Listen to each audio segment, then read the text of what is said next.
Hello everybody and welcome to another Top 10 edition of Magic Mics, proudly sponsored by our Patreon supporters and CoolStuffInc.com, where you can find cool stuff in stock every day, and check out our co-sponsor CardHoarder.com, offering the best inventory prices and delivery of cards for Magic Online. And check out our altar sleeves, support the show by using the code MAGICMICS at checkout for 5% off anything in the store. I'm Evan Irwin, and we get started each week by saying hello to my two co-hosts, MTG Nerd Girl. Hey guys, welcome back. Ruben Bressler. How's it going?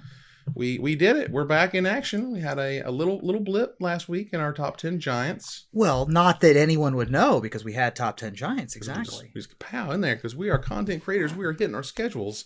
And as such, you chose the winner in the comments, right? I chose the winner. So I chose the winner of the top 10 giants, which I will read in this episode. And I also posted the winner for the top 10 multicolored cards on Arena, or right. Got that to you, which should have been posted in the comments from the Giants video. Yes. And so if you want to go ahead before we do the multicolor thing, tell us about your top 10 giants winner.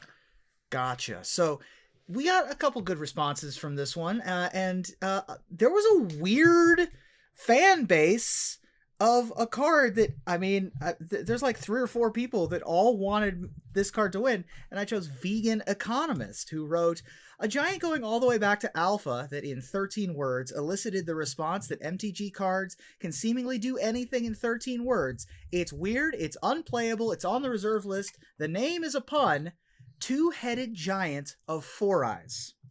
A giant going all the way back to Alpha. I already read that part. No, also its name is a pun. 4 eyes.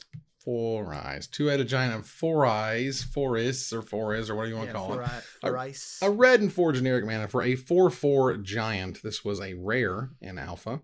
And it has trample. And it can block an additional creature each combat, which was kind of weird back then. And broke the rules from the very beginning. And that was kind of neat. Two-headed giant can block 2 creatures. It makes sense. Nice. So thanks for being a part of that episode. But we begin with our choice of the top comment from last week, or the week before that, in a segment we call Honorable Mention, where Ruben will tell us who was the most eloquent and let us know what card we did not choose as one of our top 10 multicolor cards on Arena. Ruben?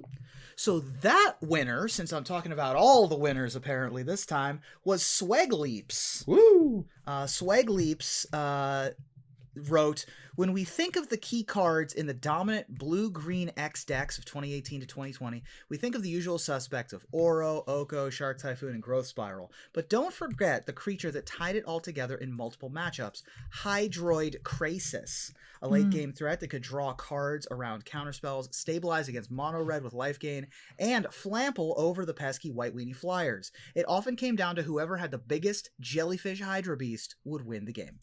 I love that jellyfish. That's a great addition. I'm pretty bummed it didn't make my list, actually. Yeah. But I don't think it's seeing a ton of play now, is it? No. I think so. It had its, like, when it was in Standard, it was amazing. Hydroid Krasis is a blue, a green, and X generic mana for a 0/0 mythic Jellyfish Hydra Beast. And when you cast this spell, that doesn't mean when it enters the battlefield. When you cast it, you gain half X life and draw half X cards, round down each time. It has flying and trample, that's the flample, and it enters the battlefield with X +1/+1 counters on it. So for 6 mana, you got a 4/4 flying trample, and you drew 2 cards, and that's a hell of a bargain right there. Yeah. I mean, I definitely cast draw a card, gain a life, make a 2/2 flyer a lot. And it just gets better every time you level up. And then you had things like Nissa Who Shakes the World in the format.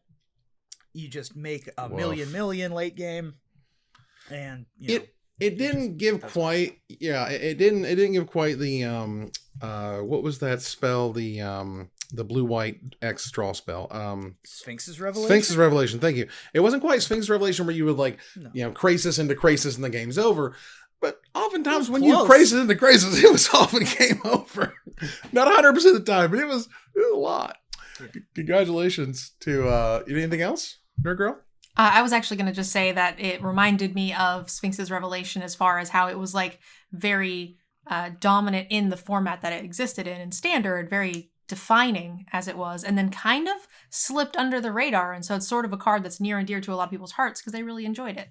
Yeah. It was a combination of having the insane Nissa in the format, Who Shakes the World, as well as the cast trigger.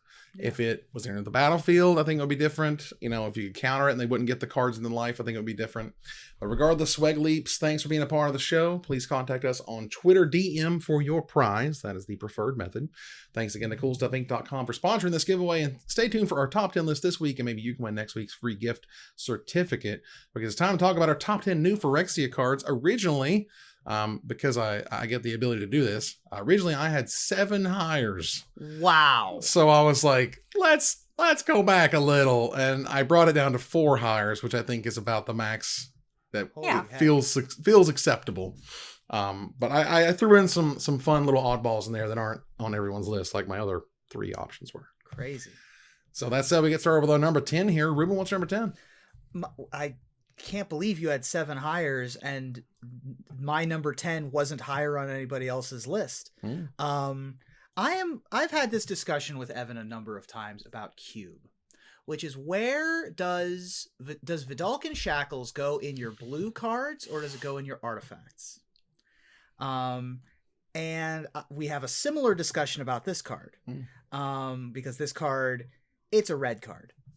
It can kill a Core Firewalker, I guess, but Shrine of Burning Rage is a red card. It was very good in Standard, and, you know, it was also extremely good in Limited. Of the Shrine cycle, this one's the standout. Shrine of Burning Rage is a 2 generic mana artifact that says at the beginning of your upkeep, or whenever you cast a red spell, put a charge counter on Shrine of Burning Rage. Then it has the activated ability of 3 generic tap and sacrifice it. It deals damage equal to the number of charge counters on it to any target. Woof. With Proliferate hanging out, this was a big deal. Shrine of Burning Rage was just like, this was the most pushed counter, like charge counters equaling damage thing that had ever showed up until this point. This was like, are you serious? Because like it busted the mirror. Whoever got their Burning Rage sort of going first sort of won. It was very scary for control decks, because if you could get it under their counter magic on turn 2, you just let it go. You're just like, all right, go until they had to kill it. And you can sack it at any time. It has no restrictions like sorcery speed or whatever. You just pop off whenever. This card is very good. Yeah, the any player, I think, is the key, or any target is the key phrase there. If this is more restricted, which we often see, now for most cards, this is going to say target creature or planeswalker or only target player. And then it just kind of doesn't, it's too restricted to actually see some play. But this one is quite powerful. Yeah, still in the cube too, I'm pretty sure. Oh yeah, I mean, this was one of the first sets. Like, Future Sight was very similar, and that it really felt like what if we just pushed it just a little bit further? What if we just went there and didn't make weird restrictions like we've done in the past? And this felt like one of those cards. Nerd Girl, what's number 10? So my number 10 was, I didn't want to put too many things that overlapped, so this was the one that won out in the end, hoping its counterpart might be on somebody else's list. But for my number 10, this iconic poison card, infect card, is going to be Blighted Agent. For 2 mana, colorless, and a blue, you get a human rogue that is a 1/1. It has infect, and Blighted Agent is unblockable. This one, I think, is a lot tougher to deal with, is a lot more iconic, and yeah, just kind of a menace. And this is not something your opponent is very happy to see. Like between this and like the maybe on someone else's list combo of another creature, this was just one of those like, are you really really? Because it's basically a 2 mana 2/1 unblockable, which has never been made in Magic ever, and that's what they gave us. And also, this one, in this Blighted Agent in particular, very nearly broke Modern. Sam Black at the first Modern Pro Tour used Blazing Shoal in combination with red cards that had a converted mana cost of 10. Like Progenitus. This card. Progenitus, Greater Gargadon, Dragonstorm, I think there was a copy of. But never cast, only ever removed to Blazing Shoal to make it a 10-1 or an 11-1 and kill people. And very quickly thereafter, Blazing Shoal was banned from Modern. I mean, it needed to be. That was the tournament where they broke everything, and so then they had to ban everything straight thereafter. For my number 10 here, this was one of the cards that I replaced. This wasn't originally on my top 10, but that's okay because it's super awesome. This is a card that, to this day, is a $10 uncommon and a $7 uncommon from the list. which is crazy because it's just in like so many EDH decks. Like it's in a bajillion of them. So you ask yourself, look, Regrowth is too good. They have deemed it 2 mana. Regrowth for a green generic, not okay.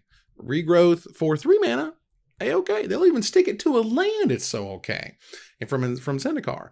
But Reclaim, is Reclaim worth a green mana to take a card from your graveyard on top of your library? Well, what if you could just pay 2 life and Noxious Revival it? And this freaking card is a $10 uncommon from a new Phyrexia. It's a green Phyrexian mana, our first instance of Phyrexian mana, which can be played with either green or 2 life. Put target card from a graveyard on top of its owner's library, and as an instant, that's what it does, is an instant uncommon. Just boom, Reclaim. Yeah, Noxious Revival. Anything that's free is gonna get broken in some way, shape, or form. Very popular in Commander, especially those CEDH decks where you're trying to do especially things like Hermit Druid combo, where you're trying to do that kind of stuff. Very important to the Sunny Side Up combo deck as well. Back in Modern, when you had access to Second Sunrise, you could get back additional copies or of whatever it is that you happen to need with Noxious Revival. Yeah, Phyrexian mana is always a tough thing to balance. I like it in principle, it's a neat idea, but where that number balance is between playable, too good, or unplayable is just, it might not exist. Like, it's either too good or unplayable. I actually don't know if there is a middle ground. I'm not sure if Wizards knows either, and that's the problem. I have a suggestion, so if you're okay, I'd like to jump in for number 9. Go for it. The balance might be not in the casting cost, but in the ability cost. So we're going to go with number 9 for a Spellskite. Ooh. This is a 2 mana artifact horror that is an 0/4, and for blue or Phyrexian mana, you can change the target of spell or ability to Spellskite. So it sort of lightning rods some sort of spell that is targeting something else to itself. Now, my argument is maybe that this is still played in sideboards all over and is not absurdly broken. So I think that this might be the balancing point with Phyrexian mana. You've paid the 2 mana up front, and now you have this flexible option for an ability cost, and I do like that. Yeah, this was just a hell of a Magic card. It kind of changed everything. It warped the Splinter Twin matchup in Modern, because now you can pay 2 life as many times as you need to bring that sucker over here, or they have to have a removal spell and you have to not have disruption, and so on and so forth. So those kind of cards just kind of turn everything on its head for it to be in, Modern Masters 2015 and Double Masters and a Secret Lair drop. It's still $5. It's a $5 card, because who doesn't enjoy this type of ability to really control what's going on in the game? Yeah. And it's also super unique. We don't even have this on a regular creature with a regular activated ability. This is our option. This has been my number 1 or number 2 on several lists because it's so iconic. It might be the most important sideboard card in the history of the Modern format. Wow. And but again, even with those big words, it's a hell of a Magic card. It blocks as an 0/4, just 2 mana. It's good stuff. All right then. Ruben, what's number 9? My number 9 is a card that doesn't see a lot of play anymore, but once upon a time, it won a Pro Tour. So I like talking about it. Mr. David Scharfman, of course, took Pro Tour Nagoya by storm, thanks in no small part to Pure Steel Paladin. Pure Steel Paladin is white for a 2/2 human knight. Whenever an equipment enters the battlefield under your control, you may draw a card, and it has Metalcraft. When you have 3 or more artifacts in play, equipment you control has equip cost of 0. Yeah, this card needs a reprint. It's over $8 for no really good reason. It was in the Forgotten Realms Commander deck, and it's still $8 basically. This is just, if you like equipment, here's your dude. Right. Here's equipment dude. Yeah, there's a lot of equipment EDH decks too that are just keeping this thing pretty high in general. I think this is a very popular archetype for more casual Magic. So yeah, this is just, it's one of those cards that if you're building an equipment deck, it's going to come up at the very top of the list every single time. It's got such a cool and unique ability. My God, how busted do most of the equipment get when their equip cost is 0? And they draw a card. and they draw a card because drawing cards is fun in white even, and that Yeah. alone is very rare and weird. Oh Say no, it ain't so. not white drawing cards. That's crazy.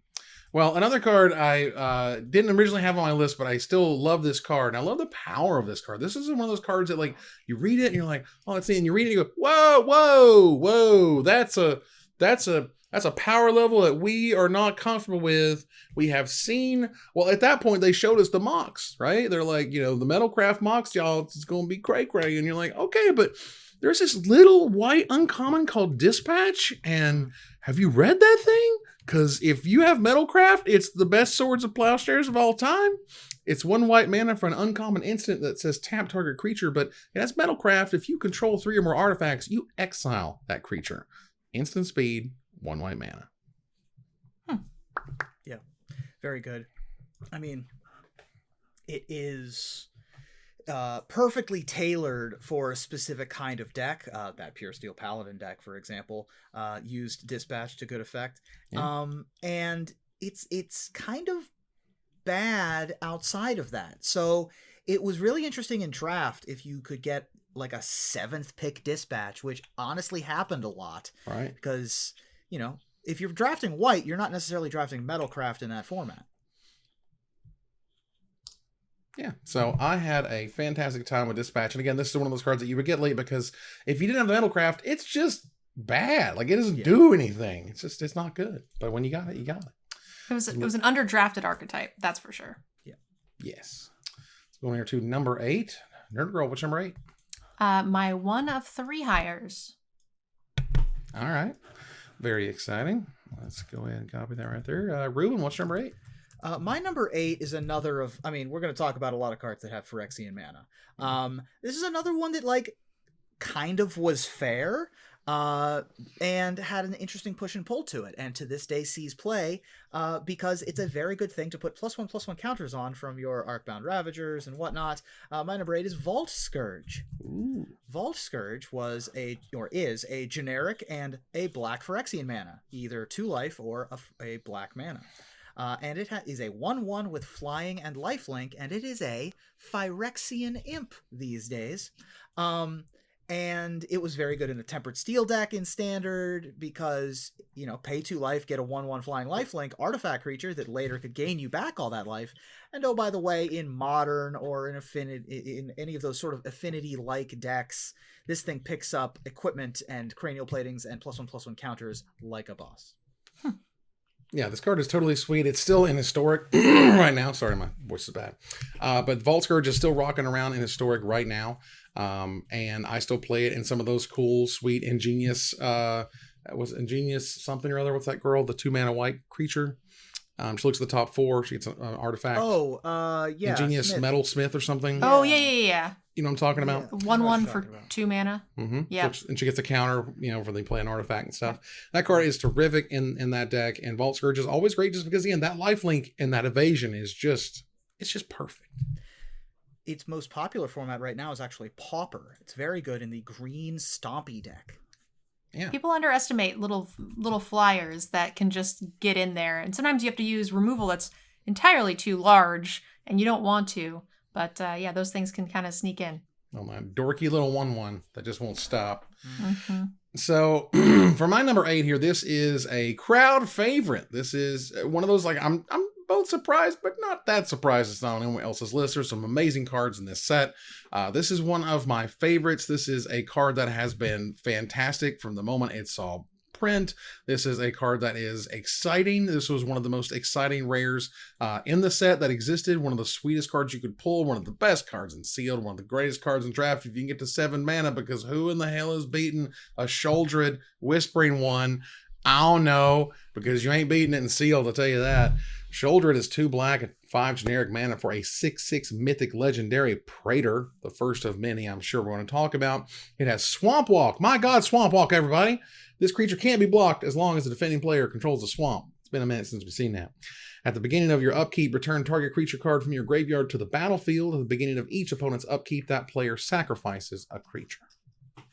Yep, this is still seeing a fair amount of play in EDH, casual and competitive tables all over the world. It's kind of a fan favorite. Yeah. Yeah, card's very good. This is one of the very few cards that I can think of where playing it second is better. Like, I'd rather be the second person to play a Sheoldred, because, you know, if they play a Sheoldred on an empty board and then I play mine, well, guess what? And one of the first things that I want to pick in the Arena Cube. Oh yeah, this is the card that goes in Reanimator, or just goes in Control deck. Like, this thing slices and dices, and she's real good, and that's awesome. If I'm paying 7 mana, I want the thing to win the game by itself, and this thing does. That's what she provides. All right, let's go on here to number 7. Nerd Girl, what's number 7? All right, so my number 7 is a card that is not playable in Limited. However, I have had someone play it against me, which was very tilting. But you still see it sometimes, mostly in EDH, and it was pretty relevant in sideboards in its day in Standard, and that's Surgical Extraction. For a Phyrexian black mana, you have an instant speed spell that says, choose target card in a graveyard other than a basic land.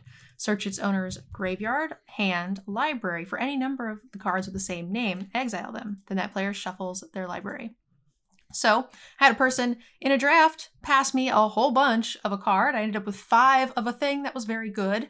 And then, lo and behold, they had this and played it on me immediately. And this was, several games in. So I know that they changed their deck in between rounds. And I thought that was pretty not cool. But, That's not. I hate but it. I got. No, that's stupid. No, I I liked sort of how they kind of meta gamed it and gave you a lot of something to get from you.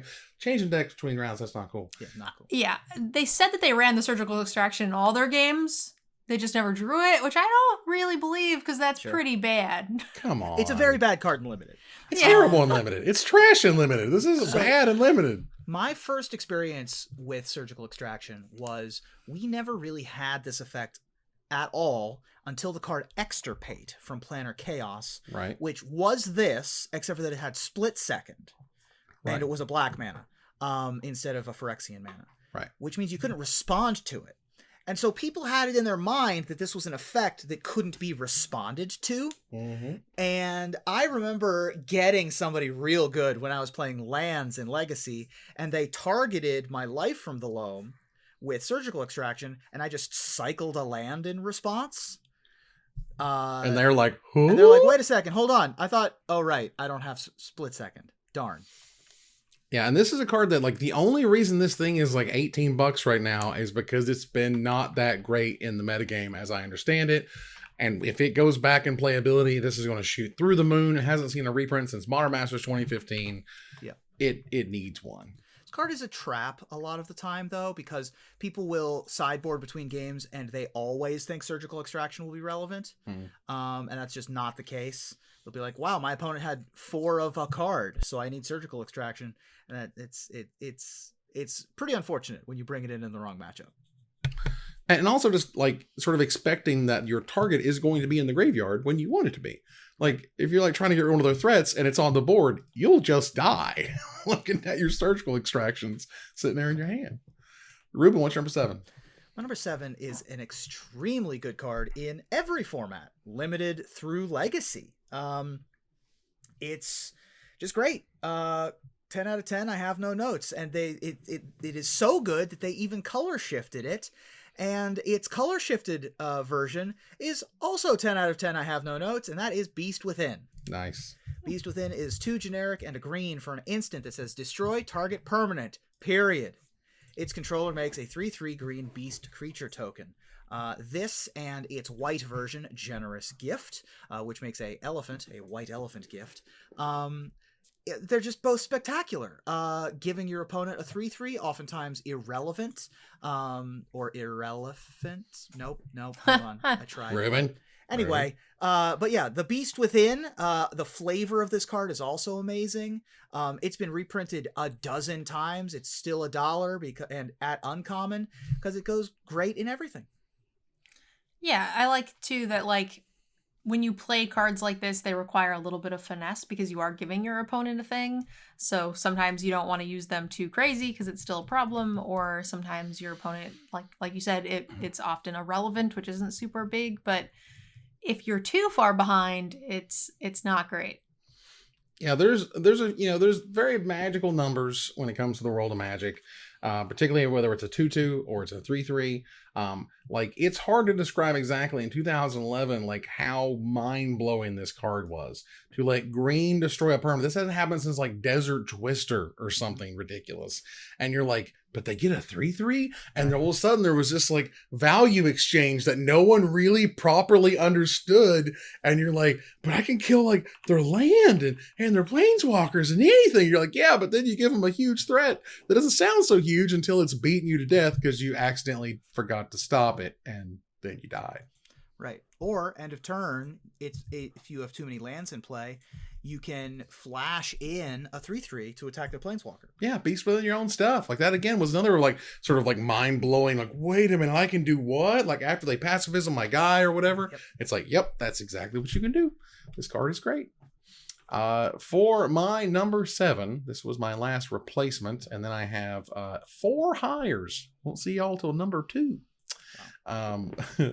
This is it turns out yet another one of the super awesome fantastic mythic creatures that are in the set. This card was super sweet. This card just was like, I know it feels like they were all above the radar, but I definitely felt like this guy was under the radar, and you had to play against him more or less once to realize that it was his second ability that made you dead. You would not be coming back from an Urbrask the Hidden. It's 2 red, 3 generic mana for a 4/4 mythic legendary praetor. Creatures you control have haste. That alone is an amazing sentence.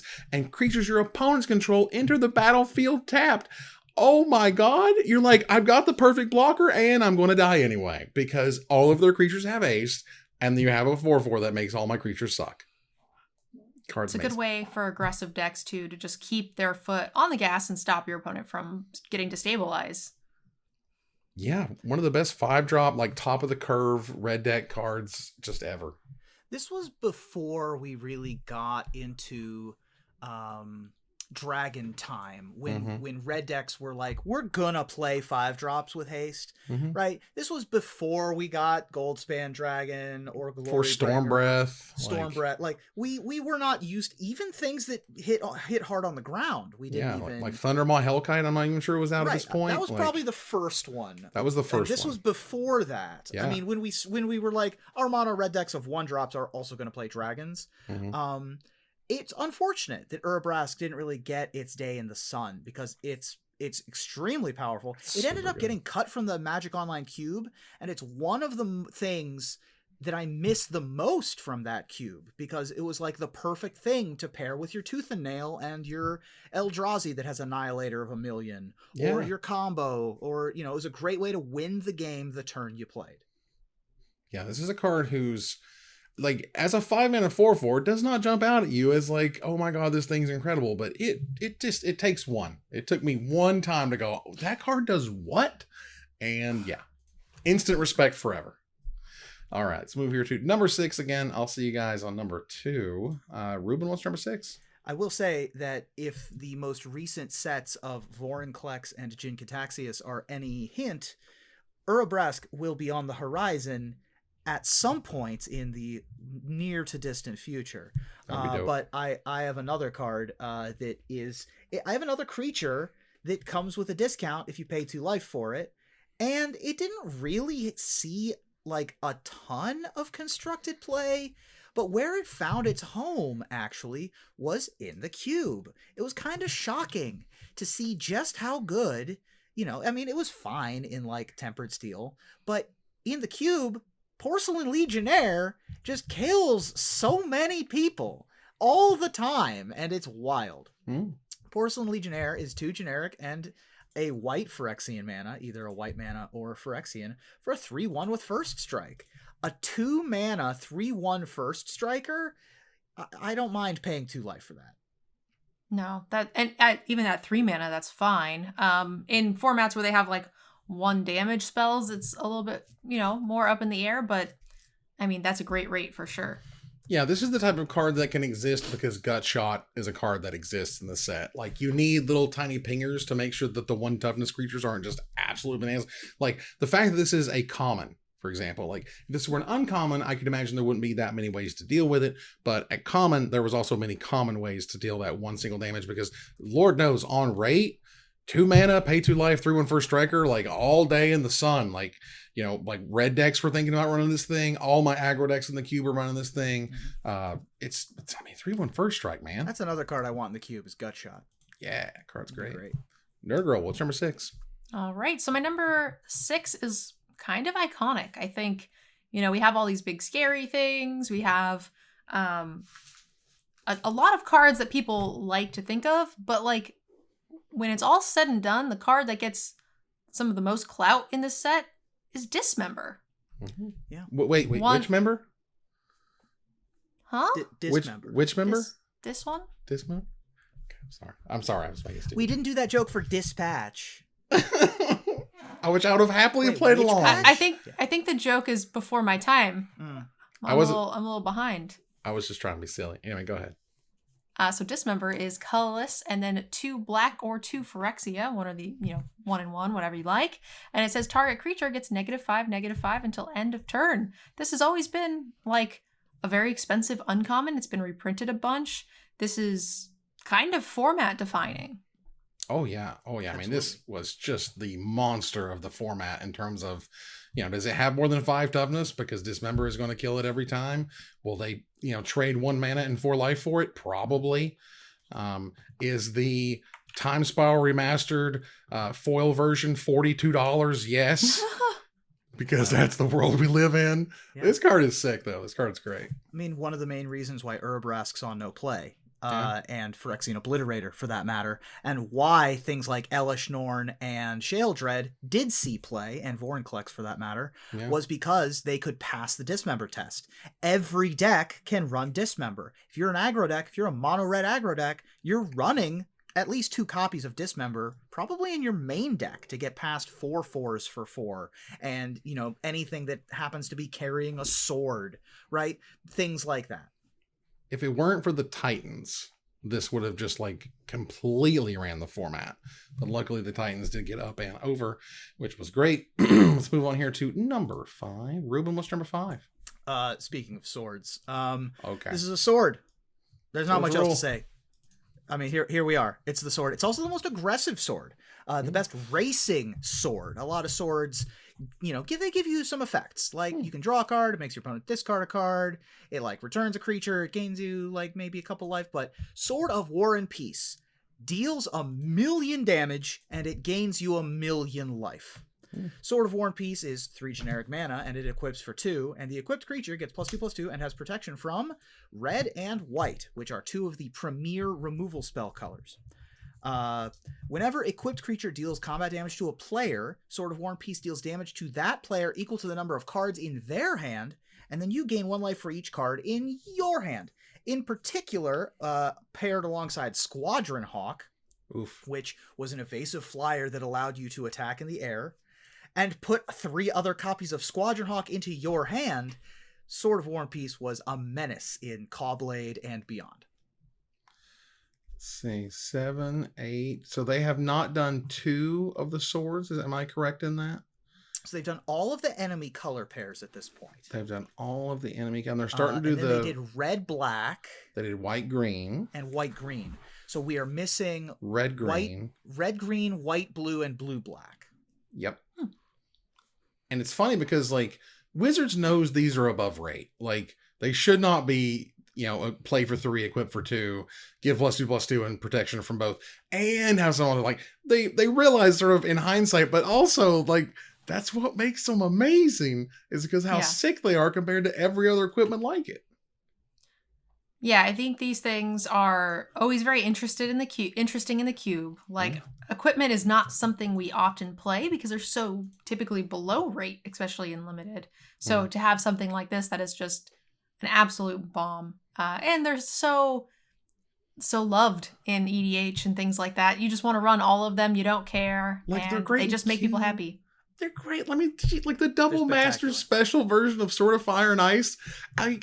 That's just the dope stuff we get to have because these swords exist. So, quick, tiny short story. I opened in a mini Masters at the first. Sophie? Yeah, so I opened a Sophie in my pack 1 of mini Masters. I played it. they killed it, and then I witnessed it back in a mini masters, and then they killed it again, and I lost. Oh, come on. Sophie, of course, being Sword of Fire and Ice. That card is just bananas. But yeah, if you want to end games, I mean, Sophie is nice. It deals some damage and it draws you a card. And Feast and Famine is nice. It makes your opponent discard a card and you untap your lands. If all you care about is numbers, this does numbers. War and Peace does the numbers, yes. And, you know, we get to this weird sort of feeling of like, what should the swords do? Right? Like you have the red and black one that you destroy up to one target planeswalker and up to one target artifact, which is kind of weird. The Hearth and Home, you go find lands and stuff, which is neat. You know, tough. And You're Sword of Body of Mind, right? Deal like why does it mill 10 cards? Yeah. Like I also don't like that Sword of Body of Mind is in the cube. I think that any 40 card format that mills 10 cards, it's just overpowered. Like, and it's weirdly overpowered. You know what I'm saying? Like, it didn't have to say that, and I don't understand why it did. There's a million cool effects you could have put on there. Anyway, Nerd Girl, what's number 5? My number 5 is my second tire. Oh, all right. Well, that's it's mine too, in fact. So let's move on here to number 4. Yeah, you did. So move on here to number 4. Ruben, what you got? Well, now I'm going to have to get carried because my number 4 is one of 2 hires. Only 2. Nerd Girl, you got us for number 4? I do. I only have one more higher. It's at number 3. So my number, what was it? 4? We said? Yeah. So 4. This one is probably a little higher than it's supposed to be, but I think it's sweet. And I think people like it. And it's, like I said, played in, EDH. And basically any casual, mono black deck is going to be wanting a Phyrexian Obliterator. And that is for 4 black mana. We get a 5/5 horror with trample. This is whenever a source deals damage to a Phyrexian Obliterator, that source's controller sacrifices that many permanents. So you can't block this thing. You can't burn it. You can't do anything. You just hope you can exile it and pray. Yep. Hopefully you can dispatch it if you have Metalcraft, or dismember it if you've got that in hand. This is a $25 card regardless. Yep. Like, this thing is sweet regardless. This is a mythic. When they say, let's design a mythic, and they present you with this, everything about this card screams mythic. It calls back to Phyrexian Negator, which is a card from 10 years prior to it, which was also an iconic 5/5. It has that mana cost that we hadn't seen since Lich, maybe, of black, black, black, black. Yeah. And then the text box just reads insanely good. There is a Swords to Plowshares effects. There are pacifisms, but 70 to 90% of the time that a creature dies, it's to damage of one kind or another, if not more. And so the fact that this just does that and also tramples, so it can't be like chump blocked by 1/1s forever, is pretty insane. Yeah, you have to remember that this was one of the first previews before the God Book leaked and everyone knew everything. So no one knew Dismember existed. They only knew that this existed. And like pre-orders were just absolutely like 40 something, $50 or something crazy at the time. It was wild. And that was in 2011 money. So it is nice. It is nice that this card exists in a format now without Dismember, which is historic. Yeah, which is nice. All right, so we're going to need the hard carry once again from Ruben on number 3. You got us? I do. Let's go. And the hard carry here is maybe the biggest mistake in a set of mistakes. Phyrexian Mana is stupid. Phyrexian Mana breaks the rules of the game. Every card with Phyrexian Mana breaks it, especially those that then cost no mana. And all of those cards, turns out, have a converted mana cost of 1. In addition to many of the best cards in the history of Magic having a converted mana cost of 1. And guess what? Mental Misstep counters all of them. Mental Misstep, banned in Modern, banned in Legacy, restricted in Vintage, ladies and gentlemen. For the low cost of 2 life or a blue mana, you get an instant that says counter target spell with mana value 1. Wow. Yep. I remember a time when this was making people very angry. This was on my short list. I removed it because it is banned everywhere. So, I don't know really how I feel about it. Plus, nobody likes it. Yeah. Well, this was my number 4. I'm right there with you.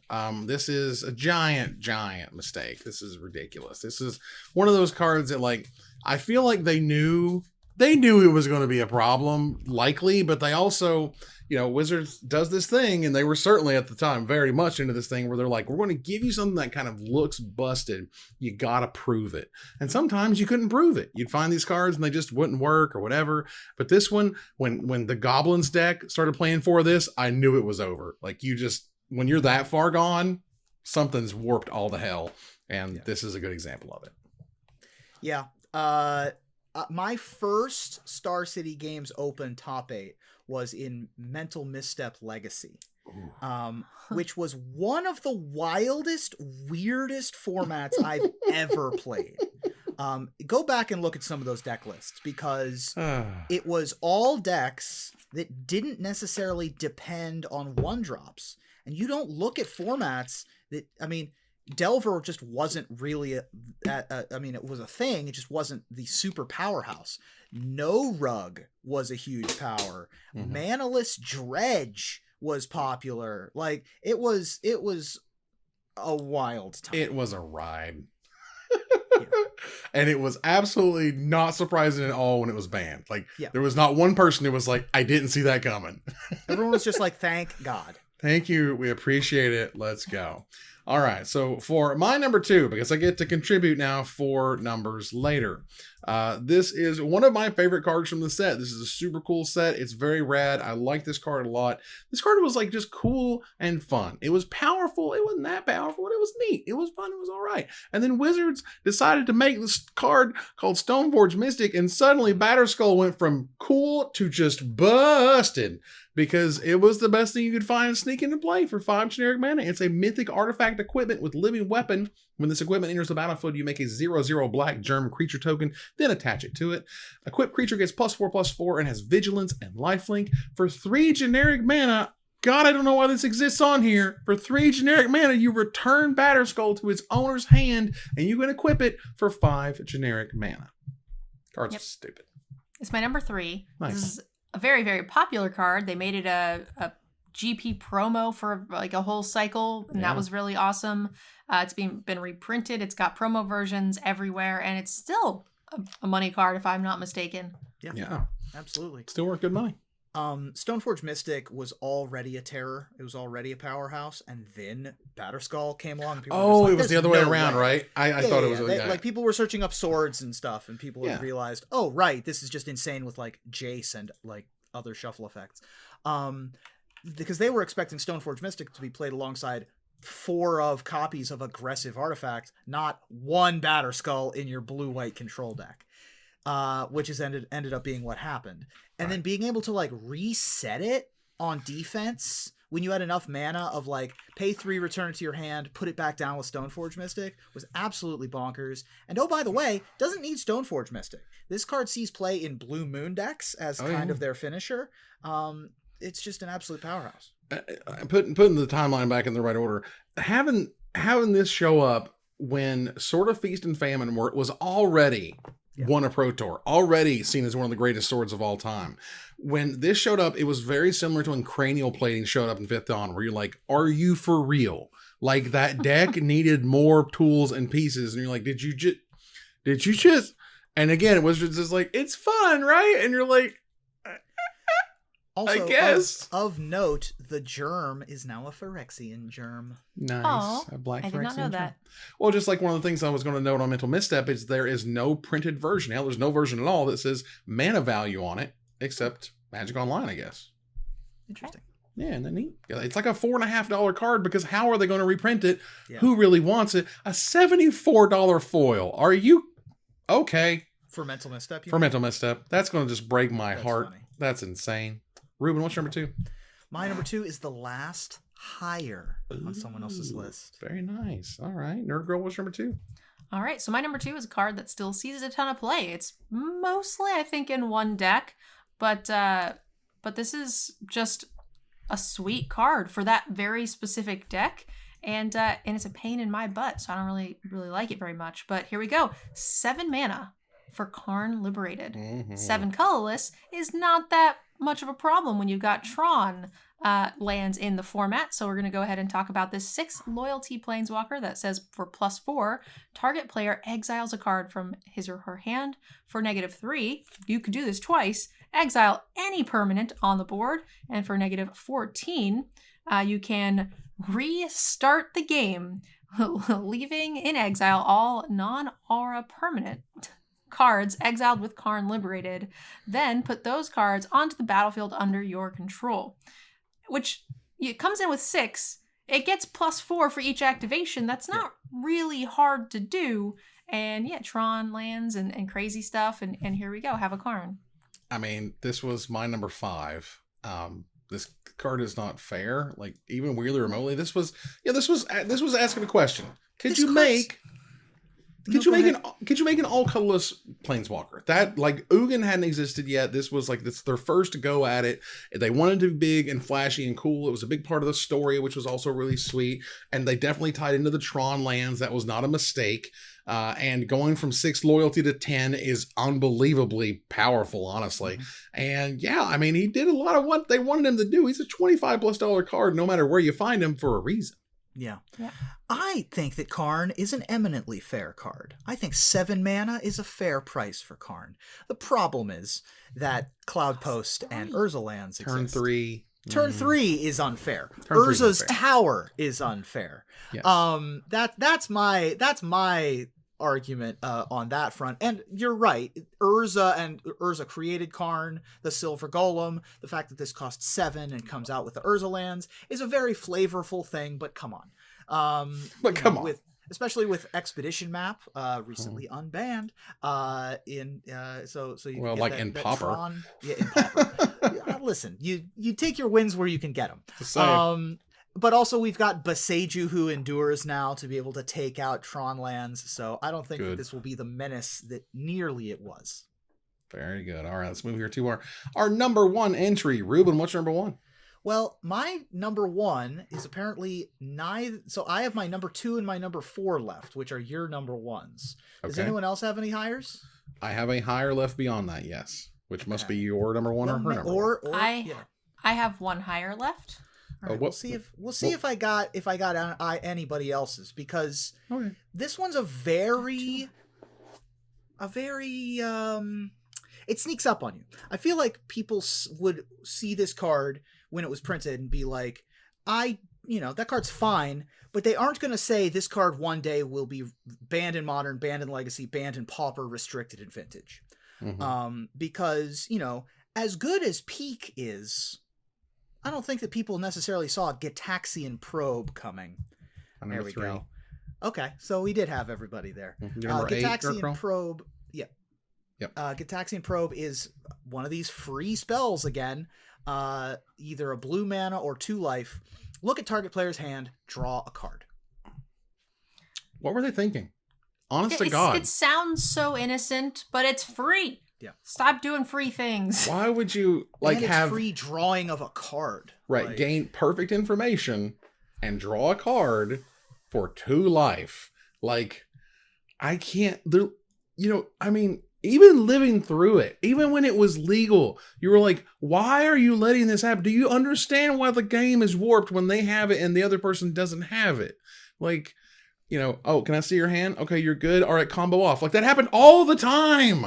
Like, that was your legacy metagame for like a year. It was weird.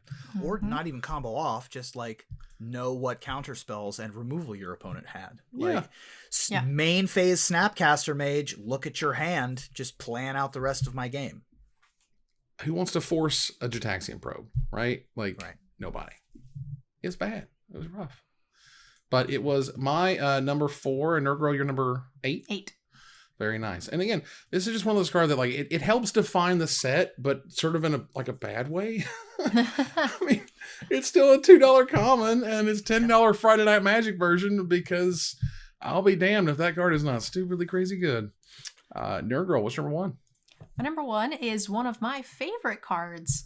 I like creature decks, and I like the color white a lot. So there's no way that Elish Norn, Grand Cinebeite, was not going to make my list, if not number 1. So this is a 5 colorless white for a 4/7 creature with vigilance, and other creatures you control get +2/+2, and creatures your opponent control gets -2/-2. For my birthday 2 months ago, I bought myself the Judge promo of this, and I love it.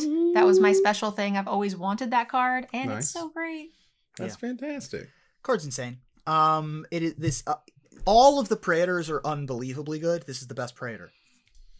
It's the best Praetor. I mean, it's the one that got the most hype. It's the one that when the cosplay came out, there was just a ton of hype and excitement around how much work and how cool that was and how sweet it was to see in real life. This is the card that you find when you want to reanimate something that just wipes your opponent's entire board. Mm-hmm. It creates unwinnable game states oftentimes for your opponents. It's just damn scary. And I'm glad White got the best one, honestly. Yeah. Mm-hmm. I'll take it. And again, that was your number 4, and it was my number 6. Yep. So we all love Elish Norn. Now, for my number 1, which is Ruben's number 2, we're certainly up there, as it were.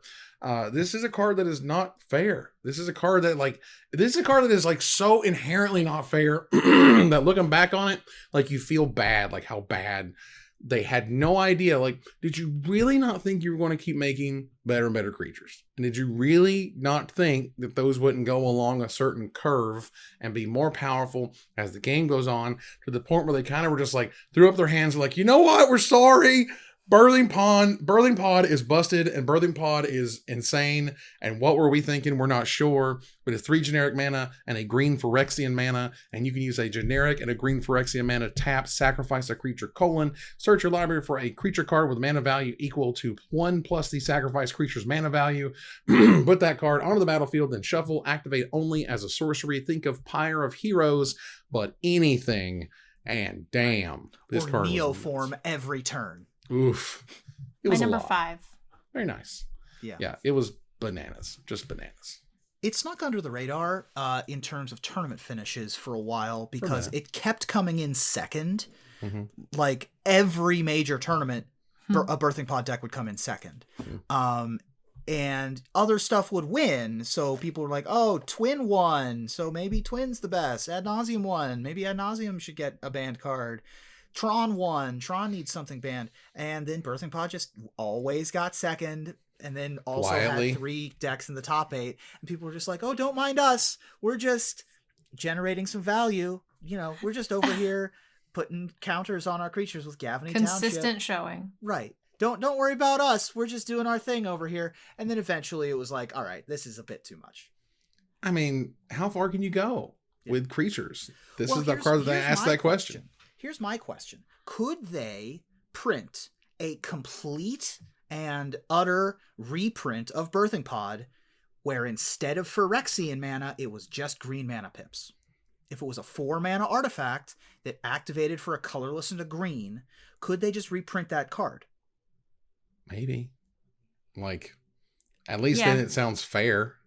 So, I like that argument when you were saying, like, the issue is how do you not know that you're going to make better creatures? Maybe that's not the issue. Maybe the issue is, in fact, that it just has Phyrexian mana. Right. Well, the fact that you can get it out on turn 2 with a Noble Hierarch or a bird or a Llanowar Elf or whatever, the fact that you can go off on turn 4, Kitchen Finks exists in the format with it, like, the fact that you would have to sink in 6 mana to get that 1 effect and then 2 mana thereafter probably is fair. But the other half that you deal with when you say things like that, and again, I've brought up stuff like this with Wizards before, which they'll say like, yeah, we could do a fixed version of X, but I like to design new cards, and I don't want to design a fixed version of an old card. I want to design something new and cool and neat. And I'm like, okay, but that'd be really cool though. But they gave us Gataxian Probe after they'd already given us Peak. So, you know, maybe there's hope is all I'm saying. That wasn't fixing the card. That was breaking. That was breaking the card. Yeah, that's true. It's okay when it goes that direction. I guess that's true. Like, if I was hired for R&D, would my first goal be like, I would like to create a card? Yeah. Like, this is my vision for Magic. This is the thing I want to do. Or do I want to be like, okay, let's fix all this other stuff that's messed up that, like, I really have no identity with? So, like, I can understand why they would not want to do that. Hopefully, we get Pioneer onto Arena so everybody's happy and we can, and then we can start actually having fixed cards with things like this, and that would be really cool. We're really close. I mean, for real. I look through the Pioneer deck lists, and we're like 2 to 3 cards off a bunch of giant archetypes, and that's all we would need to flourish on Arena. But New Phyrexia, by the way, this list was impossible. Like, I had 30 cards that I wanted to put on this top 10. There's a lot of stuff still out there for you folks hoping to win the honorable mention. absolutely. And that was our retro top 10 new Phyrexia cards. You'll see them on screen right now for your review. Take a look at my list, Nerd Girl's list, Ruben's top 10, and we want to hear from you about what card we did not talk about, and we'll select our favorite to win $50 worth of anything at CoolStuffInc.com. But before we go, I want to thank my co-host. Thank you, Nerd Girl. Thanks for having me, guys. See you next week. Thank you, Ruben. I'm glad that we were able to complete this episode. We did it. Put another point on the board for Mox Ruben. We did it. Oh, another point as we go to our final slide. I want to thank our sponsor, CoolStuffInc.com, our co-sponsors, CardHoarder.com and UltraSleeves.com, my co-host, MTG Nerd Girl and Ruben Bressler. You guys for watching and listening. I hope you support us at Patreon.com/MagicMikes. Follow, like, tweet, favorite, share, subscribe to everything social that tells people we exist. Catch us online at Twitch.tv at Magic Mikes, on Twitter at Magic Mikes Cast, our Magic Mikes subreddit, and like the Magic Mikes page on Facebook. Or join us here next week, same time, same place, for another episode of Magic Mikes. Good night, everybody.